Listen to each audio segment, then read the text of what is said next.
এই জন্য দুনিয়ার স্ত্রী যদি জান্নাতি হয়, নারী জান্নাতি হয়, জান্নাতের 70,000 না 70 কোটি নারীর উপরে যা দুনিয়ার নারী হবে সর্দার। সর্দার। যাই হোক, কথার প্রসঙ্গে আমরা অন্য কথা লম্বা করে বলে ফেললাম। একই হিসাব আপনার জন্যই বলা, যখন যা আল্লাহ তাআলার পক্ষ থেকে দিলে আসলো বললাম আল্লাহরই পক্ষ থেকে। এই জন্য আপনাদের কাছে অনুরোধ করি, এই আজকে যারা এই মজমার মধ্যে বসছেন, বা আমি একটু শক্ত বলে ফেলছি ফজরের নামাজের বিষয়টা, কিন্তু আমার এটা খুব দিলে লাগে, আমার এটা খুব বেশি কষ্ট লাগে। যাহারি মুসলমান এটাকে বেশি বেশরম আমার কাছে মনে হয়। একটা হলো আমি ঘুমাইছি না, আমি ঘুমাইলাম, আমি কেন ফজরের নামাজ পড়বো না?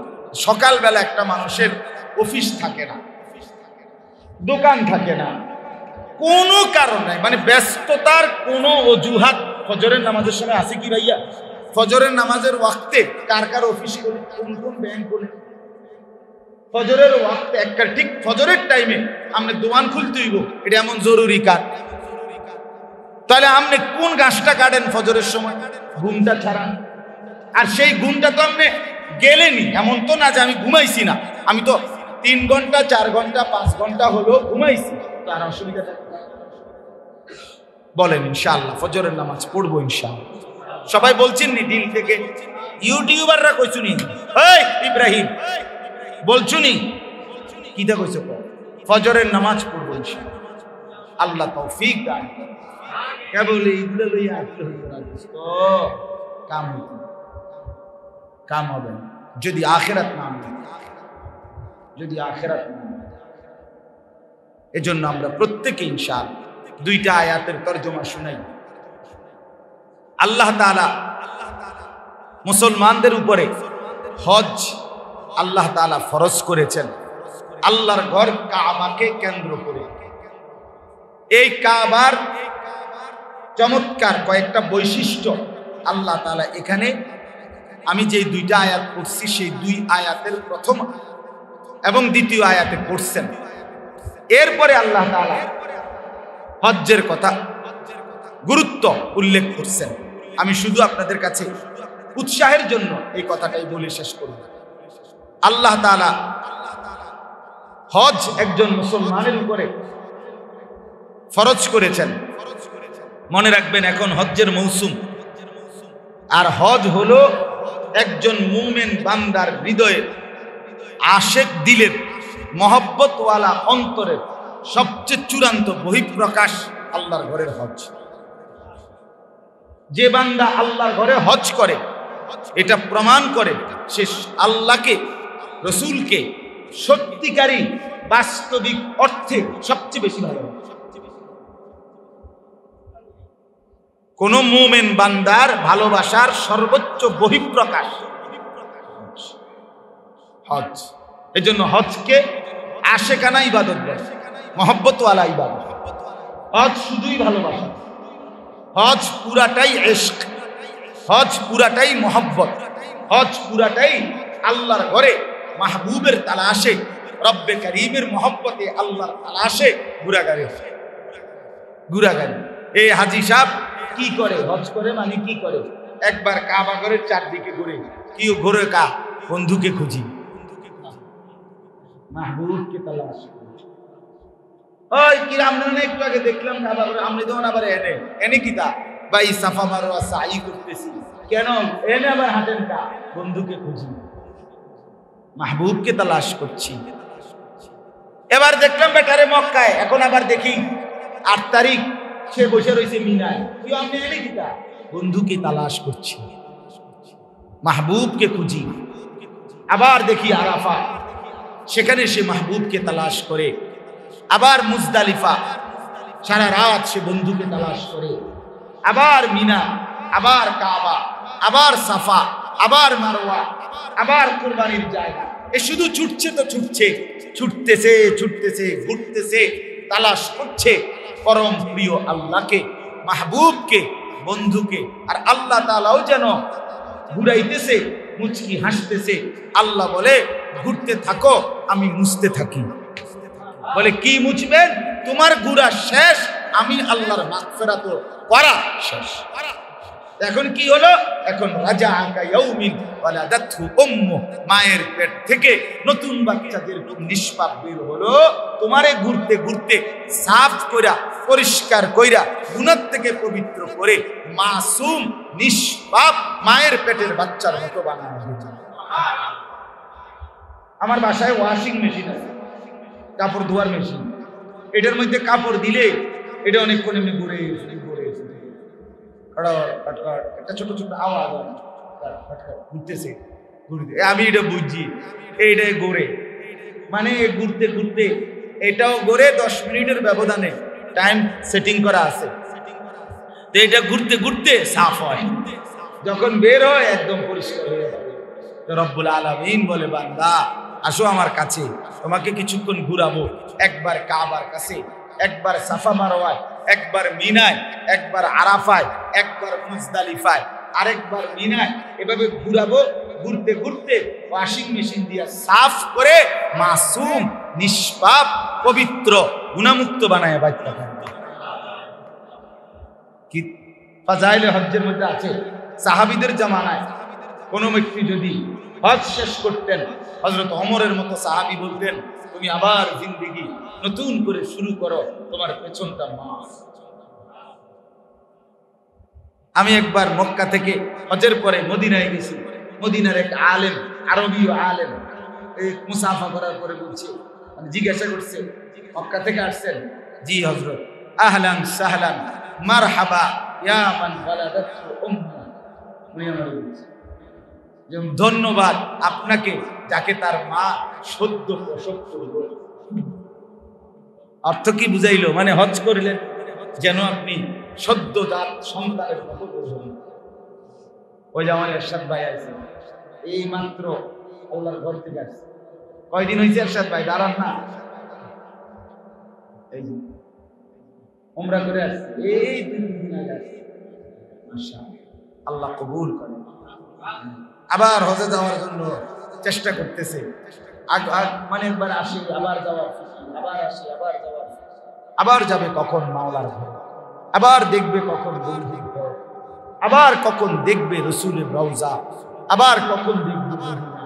হায়, এটা সেরা একটা মহব্বতের দুরাগম, ভালোবাসার গুণ। এই জন্য বাপ মনে রাখবেন, যার কলিজা আল্লাহর ঘর দেখা স্বপ্ন জাগে না, চোখে পানি আসে না, মহব্বত জাগে না। রাসূলুল্লাহ সাল্লাল্লাহু আলাইহি ওয়াসাল্লামের রওজা মুবারক, তার সামনে দাঁড়াইবার ইচ্ছাই জাগে না আপনার। হায় মুসলমান, কি ভালোবাসেন আল্লাহ, কি ভালোবাসেন রাসূলকে। ধোঁকা, এখানে বাহানা তালাশ করেন কেন? ছেলেটা বিদেশ থেকে যদি টাকা দিত তাইলে হজে যাইতাম, মেয়েগুলো যদি বিয়ে দিতে পারতাম তাইলে হজে যাইতাম, যদি বিল্ডিং এর কাম শেষ করতে পারতাম তাইলে হজে যাইতাম, যদি আর কদ্দুর জমি থাকতে পারতাম তাইলে হজে যাইতাম, আর একটু যদি বুড়া হইয়া লইতাম তাইলে হজে যাইতাম। আহা, এ তো ভালোবাসার কথা। ভালোবাসা তো শব্দ মানে না, ভালোবাসা তো বাঁধন মানে না, কোন মহব্বতই নিয়ম মানে না। মহব্বত কি মানে না? কথা বলে না কেন? নিয়ম মানে না, নিয়ম মানে সব উথাল পাতাল করে ফেলে। আল্লাহ তাআলার ভালোবাসা, রাসূলুল্লাহ সাল্লাল্লাহু আলাইহি সাল্লামের ভালোবাসা, মক্কা মদিনার জিয়ারত। এক মুমিনের জন্য মক্কা, কাবা ঘর সরাসরি কিতাবে আছে। কাবা ঘর যেখানে মাটির উপরে, জমিনের উপরে, গোটা সৃষ্টির সর্ব উৎকৃষ্ট জায়গা যেখানে কাবা, সেটা মাটির নিচে, মাটির নিচের মধ্যে সাতবক জমিন পর্যন্ত, গোটা পৃথিবীতে যতটুকু জমিন আছে মাটির নিচে সর্ব উৎকৃষ্ট জায়গা রাসূলুল্লাহ সাল্লাল্লাহু আলাইহি সাল্লামের রওজা, তার দেহ মুবারক মাটির নিচে, যেখানে যেই মাটির সাথে লেগে আছে সেটা। তাহলে মাটির উপরে শ্রেষ্ঠ জায়গা কাবা, মাটির নিচের শ্রেষ্ঠ জায়গা রাসূলুল্লাহ সাল্লাল্লাহু আলাইহি সাল্লামের ইসলামের জায়গা রওজা। রওজা তো একদিকে কাবা আরেকদিকে রওজা, আপনার এই দুইটাই কায়নাতের শ্রেষ্ঠ জায়গা, আল্লাহর জমিন ও আসমানে আল্লাহর সৃষ্টি জগতের শ্রেষ্ঠতম জায়গা। একদিকে আল্লাহর ভালোবাসা, একদিকে রসুলের ভালোবাসা। এক মুমিনের জন্য এর চাইতে বড় ভালোবাসা, এর চেয়ে বড় চাওয়া পাওয়া আর কি হতে পারে? कहा ये मेरी किस्मत कि तवाफ तेरे घर का, मैं जागता हूँ या रब या ख्वाब देखता हूँ। कराचीर हजरत বলতেন আল্লাহর ঘরের সামনে যখন দাঁড়াইতেন বলতেন রব্বুল আলামিন, এটা আমার কেমন কিসমত, আমি আপনার ঘরের সামনে দাঁড়িয়ে এই মুহূর্তে ঘুরবো, তাওয়াফ করব। আমি জানি না মাওলা, বুঝি না আমি কি জেগে আছি নাকি স্বপ্নে আছি।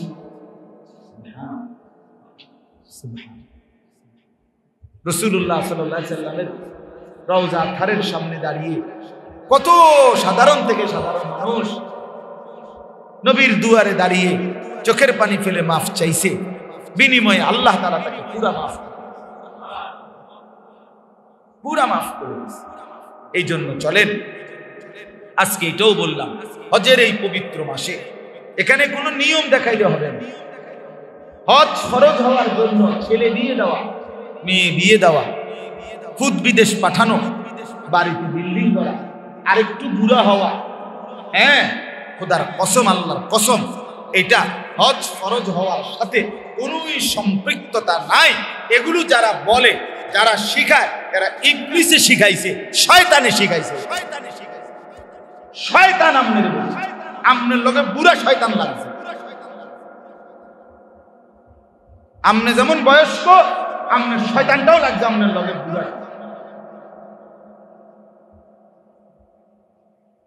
এটা কোনো কারণ হইতে পারে, বরং কোন মুসলমানের কাছে তার সংসারের প্রয়োজন পূরণ করে আল্লাহর ঘরে যাওয়া, থাকা, আসা, এইটুকুর সময়ে যে খরচ লাগবে, তার যে বসতভিটা এবং মৌলিক প্রয়োজন, বাজার, সংসার, ওষুধপত্র, ঘর ভাড়া, তেল সাবান, লাইট, ফ্যান, বিদ্যুৎ বিল, গ্যাস বিল, মনে করে এডি, এই খরচ আদি ব্যক্তিগত মৌলিক, বউ বাচ্চার, এগুলো অতিরিক্ত। আলগা যেই জমি আছে, শহরে জায়গা আছে, গ্রামে আরো জায়গা আছে, খেতে জায়গা আছে, বাজারে ভিট আছে, দোকান আছে, ব্যবসা আছে, টাকা পয়সা আছে, ব্যাংকে টাকা আছে, যেটা দিয়েই হোক, যেটাই হিসাব কইরা যদি আল্লাহর ঘরে যাওয়া, আসা, থাকা, ধরেন এখনকার হিসাবে 7 লাখ টাকা, তো এই টাকা পরিমাণ ব্যবস্থা করার মতো সম্পদ, নগদ টাকা হোক, সম্পদ হোক, আছে, ওই ব্যক্তির উপরেই হজ ফরজ। নগদ টাকা জরুরি না, ফুতের বিদেশের টেয়া জরুরি না, এটা মহব্বতের বিষয়। আল্লাহ আমাদেরকে বুঝার তৌফিক দান করেন।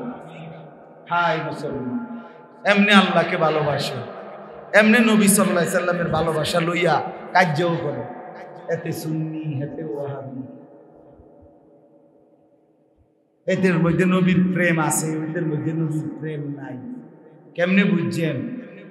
জিগাইলে বুঝবেন, কেমনে বুঝছেন? হ্যাঁ, কি আশ্চর্য কথা!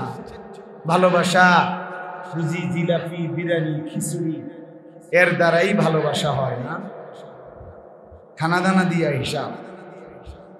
এত ভালোবাসেন নবীকে, নবীর এশকে এরম বলেন, লড়েন লড়েন, পাইলে নিরালা, এবং নবী বলেন, সব ঠিক আছে, সব গজল, সব শের, সব কবিতা, সব নবীর ভালোবাসা। তো এই সব কিছুর মাকসাদ তো হলো নবীর সামনে যাওয়ার আগ্রহ হয়, ঠিক কিনা বলেন? হ্যাঁ, বলে যায় যে অক্ষম, যে দুর্বল, যার সামর্থ্য নাই, তো আমি কি তাকে বলতেছি? কথা বলেন না কেন? তাকে কি বলছি? আল্লাহ আমাদেরকে বুঝার তৌফিক দান করেন। এই জন্য বাপ আমার, এই আপনাদের প্রত্যেকের কাছে মনে রাখবেন, আল্লাহর ঘর কাবা, কালো গিলাফ, আমি তো এটা আমার সবসময় কথা, আমি বলি, কাবার কালো গিলাফ যে দেখে নাই, রাসূলুল্লাহ সাল্লাল্লাহু আলাইহি সাল্লামের রওজায়ে আথারের সবুজ গম্বুজ যে দেখে নাই, আমার মন বলে তুমি ভাইয়া আমনে বাপ জীবনে কিছুই দেখ দূর মিয়া, আপনি কিছু দেখেন, আপনি উদয় বন্দি সাদিয়া বিজয় হয়েছে না, ঠিক আছে, আপনি জীবনে দেখার কোনো মজাই পান না, চোখের কোনো স্বাদে পান না, দেখার কোনো তৃপ্তি। যে চোখ আল্লাহর ঘর দেখে নাই সে দেখলো,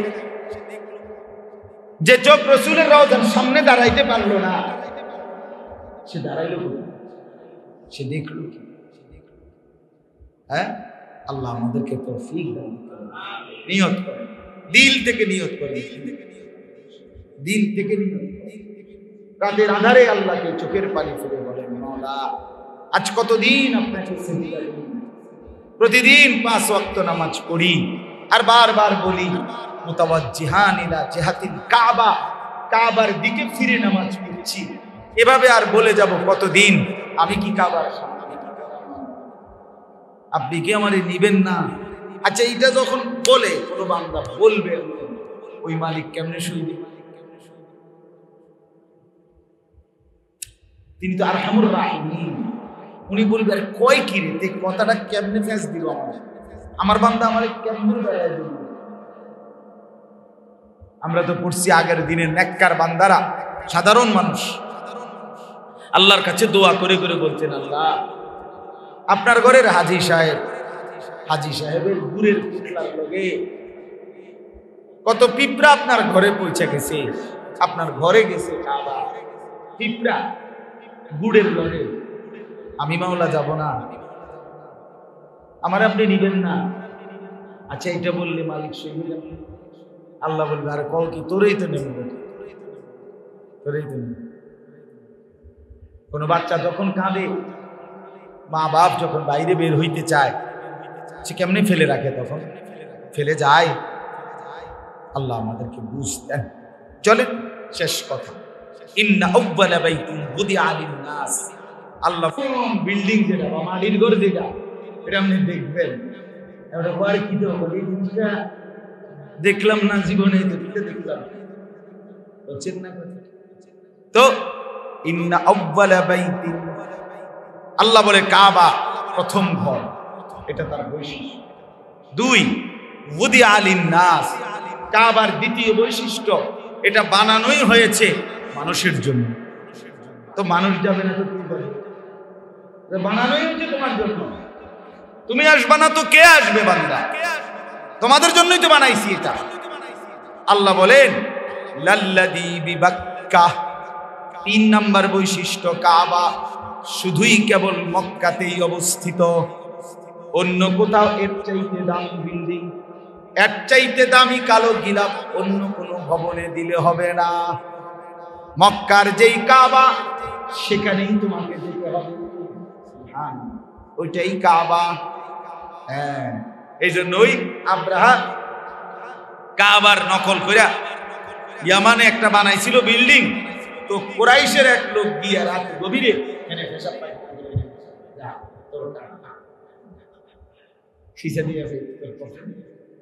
ওই কারণেই সে হাতি নিয়ে আসছে এই কাবা বানাচ্ছে, বুঝছেন? লাল্লাযী বিবাক্কা। 4 নম্বরে আল্লাহ বলেন মুবারাকান, কাবার 4 নম্বর বৈশিষ্ট্য হলো আমার এই কাবা বরকতের খাজানা, বরকতের খনি, বরকতের খনি। হাঁটলে হাঁটলে বরকত, ঘুরলে ঘুরলে বরকত, সেকেন্ড সেকেন্ড বরকত। আমি আল্লাহ 24 ঘন্টায় কাবায় 120টা করে সেকেন্ড সেকেন্ড রহমত নাজিল করতে থাকি। আর চারপাশে যারা তাওয়াফ করে, নামাজ পড়ে, কিংবা শুধু কাবার দিকে তাকিয়ে থাকে, এই 120টা রহমত আমি তাদের মধ্যে বন্টন করতে থাকি। এটা বড়, শুধুই বড়, শুধুই বড়। ওয়াহুদাল লিল আলামিন, আল্লাহ তাআলা বলেন কাবার 5 নম্বর বৈশিষ্ট্য, এটা সারা পৃথিবীবাসীর হেদায়েত, হেদায়েতের কেন্দ্র। কাবা আসবে, কাবা ঘুরবে, কাবার ইবাদত করবে, হজ আদায় করবে, আমি আল্লাহ ওয়াদা দিলাম যদি আমার সন্তুষ্টির জন্য করে থাকে নিশ্চিত তার জিন্দেগি বদলায় যাবে, হেদায়েত হবে। যে বদলায় না তার ইখলাসে না, তার কিসে সমস্যা? আল্লাহর জন্য করে নাই, আল্লাহর জন্য করে না, এই জন্য হয় নাই, এই জন্য হয়। আরে আজি সব মুনাজাত করে, মুনাজাত কাবা ঘরের সামনে মুনাজাত করে, বড় মোবাইলটারে দুই হাতের মধ্যে রাখা, এটা লাইভ চলতে আছে, ভাই আমার বেড়িয়ে তারপরে সাইটে আছে বেড়িয়ে, বুঝলেন না? বাইতে লাইভ দেখে এবার আল্লাহর জন্য, আল্লাহর ফেরেশতা কয় আমি কি বুঝি না, এটা আমি বুঝি না, বুঝেন? তাওয়াফ করে এটা ধরে রাখছে মোবাইলটা, মানে হ্যাঁ বিশ্ববাসী দেখেন আমি তাওয়াফ দিতেছি, আশ্চর্য ঘটনা, পৃথিবীতে আমি একমাত্র তাওয়াফ দিতে আছি, আমরা সবাই দেখি, সবাই দেখার কি আছে? কথা বলে এই জন্য, আল্লাহর জন্য। কার জন্য? ফিহি আয়াতুম বাইয়িনাত। আল্লাহ বলে কয়টা বলবো? বান্দা আসো না, আসলেই দেখবা আমার কাবার চারদিকে অগণিত কুদরতের নিদর্শন আছে, সব দিকে আমার কুদরত। এত বিচিত্র মানুষগুলো দেখলেই আমি মাওলার কথা মনে পড়বে। হায় মাওলা, পৃথিবীর এমন কোন জায়গা নাই, আমেরিকা বলেন, লন্ডন বলেন, ইউরোপ বলেন, পৃথিবীর আর কোন জায়গায় নাই যেখানে একই সময়ে 100 দেশের মানুষ বিচিত্র রঙের, বিচিত্র সাইজের, বিচিত্র কালারের আল্লাহর বান্দা ঘুরতেছে। এটাই তো কুদরতের নিদর্শন। কালো হাবশি সেও চোখের পানি ফেলে কাঁদছে, সুন্দর ধবধবে চেহারার মানুষ সেও মনিবের কাছে কাঁদছে, এটাও তো কুদরতের নিদর্শন। বাইটা মিয়াও বেটাও কাঁদে, লম্বা বেটাও কাঁদে, সুন্দর মিয়াও কাঁদে, কালো মিয়াও কাঁদে। তার মানে আল্লাহ বুঝাইছে এখানে আসলে বুঝবা সব আমি আল্লাহর মুখাপেক্ষী, কেউই অহংকারের কিছু নাই, এখানে আসলে দেখবা সব। আমরা পড়ছি এক খলিফা ছিলেন হারুনুর রশিদ, উনি হজ্জের সময় আল্লাহর ঘরের কাছে আসলে মানুষকে খুব দান সদকা করতেন। একদিন দূর থেকে এক লোক গরিব তার ছেলেকে নিয়ে হজ করতে আসছে, আর হারুনুর রশিদ থেকে কিছু দান সদকা নিব এই আশায় আসছে। আয়েশা জিজ্ঞাসে খলিফা হারুনুর রশিদ কোথায়? ওই গরিব লোকটা ফকির ছেলেকে নিয়ে। তো লোকেরা দেখাইছে ওই যে কাবা ঘরের সামনে কাবার দরজার কাছে দাঁড়াইয়া যে লোকটা দোয়া করতেছে, দেখো দাঁড়াইয়া আছে, উনি হারুনুর রশিদ। যাও পিছনে গিয়ে দাঁড়াও, উনি মুনাজাত শেষ করলে দান সদকা শুরু করবে, তখন নিও তোমার যা লাগে। লোকটা পিছন দিয়া গিয়া দাঁড়াইছে, পুতেরে হাতে লইয়া দাঁড়াইয়া মন দিয়ে শুনতেছে উনি যে মুনাজাত করেন। মুনাজাতের মধ্যে হারুনুর রশিদ শুধু কাঁদতেছে আর নিজের বহু কিছু চাইতেছে আল্লাহ। ছেলেটার শরীর অসুস্থ, শিফা দেন, মেয়েটার এই, আমার এই, কত কিছু মানুষের দোয়া করেন আল্লাহর কাছে, অঝরে কাঁদতেছে আর দোয়া করতেছে। অনেকক্ষণ শুই না এই লোকটা তখন তার ফুতেরে কইতেছে, কারে ফুল, কিদারে ফুল, কার কাছের থেকে বুঝাই জানা, তে বেটারই দি সমস্যার শেষ নাই। মানুষে কইল হে দেয়, আরে হে আমারে কি দিব রে ফুল, তার দিয়ে নিজেরই পেরেশানির কি নাই, শেষ নাই, চল ফুল। এই তখন সে বলছে, ওই ফকির বলছে, চল বাবা, এই হারুনুর রশিদের কাছে চেয়ে লাভ নাই, তারই তো প্রয়োজনের শেষ নাই, চল বাপ ফুতে মিলে, ওই যার কাছে চাইতেছে আমরাও তার কাছে চাইছি। ফীহি আয়াতুম বাইয়িনাত মাকামু ইব্রাহিম। রব্বুল আলামিন বলে মোটা দাগের একটা নিদর্শন আমি বলে দিলাম, গেলেই দেখবা ওইখানে মাকামে ইব্রাহিম। ইব্রাহিমের ৬,০০০ বছর পূর্বে, ৬,০০০ বছর পূর্বে যেই পাথরের উপরে দাঁড়িয়ে আমার বন্ধু ইব্রাহিম আমার ঘর কাবা বানিয়েছিল, সেই পাথর পরম মমতায় পাথর যেন আল্লাহকে বলছে, আল্লাহ চিরজীবন আমি শক্ত পাথর ছিলাম, আজকে তোমার বন্ধু ইব্রাহিম আমার কদমের মধ্যে তার কদম রাখছে আমার উপরে, আল্লাহ আমি দয়া করে একটু সুযোগ দাও, আমি একটু নরম হয়ে তোমার বন্ধুর কদমের চিহ্নটা নিয়ে নিই। মাকাম ইব্রাহিম মনে হয়েছিল আমার কথা। পাথরে যেন বলছে, আল্লাহ আপনি কত সুযোগ দেন, আমি একটু নরম হই, নরম হইলেই তোমার বন্ধুর ইব্রাহিমের পাও দাইবা যাবে পাথরের ভিতরে নরম মাটির মতো, আর এইটাই আমি গ্রহণ করে নেব, আর কোনোদিন আমি পাথর মিলবো না, আর কোনোদিন আমি ওই পায়ের চিহ্ন বন্ধ করব না, যেমনে আছে এমনি। আজ 6000 বছর পরেও সুবহানাল্লাহ ওই পাথর যে পরম মমতায় বন্ধু ইব্রাহিমের পায়ের চিহ্ন গ্রহণ করছে। এরশাদ বেরি দেখে যে কাজ ভালো লাগছে, বাস এই যে এরশাদ বেরি নতুন মেহমান আসছে, কারণ এই মাত্র আমি আসার পরেও দেখছি না, আসছে তো 3-4 দিন, আমার সাথে দেখা হয় না, আজ আমার গাড়ি পাঠাই আনছে। ওমান দাখালাহু কানা আমিনা।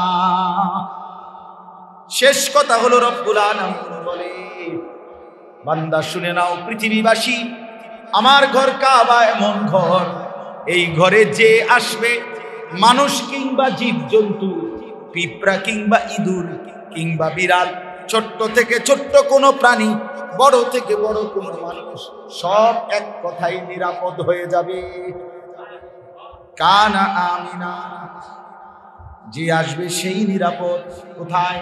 কাবায় সব নিরাপদ।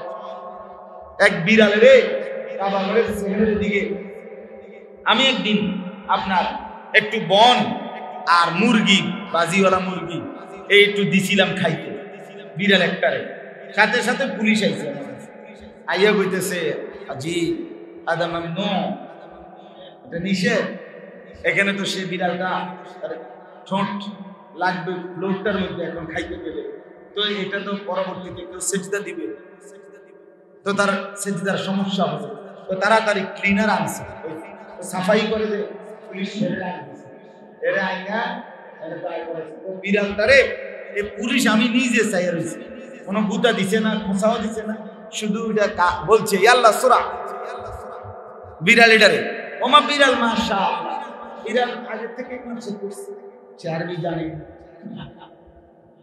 সে আসতে হাইটা একের সাথে সাথে চলে গেল। ওমান দাখালাহু কানা আমিনা।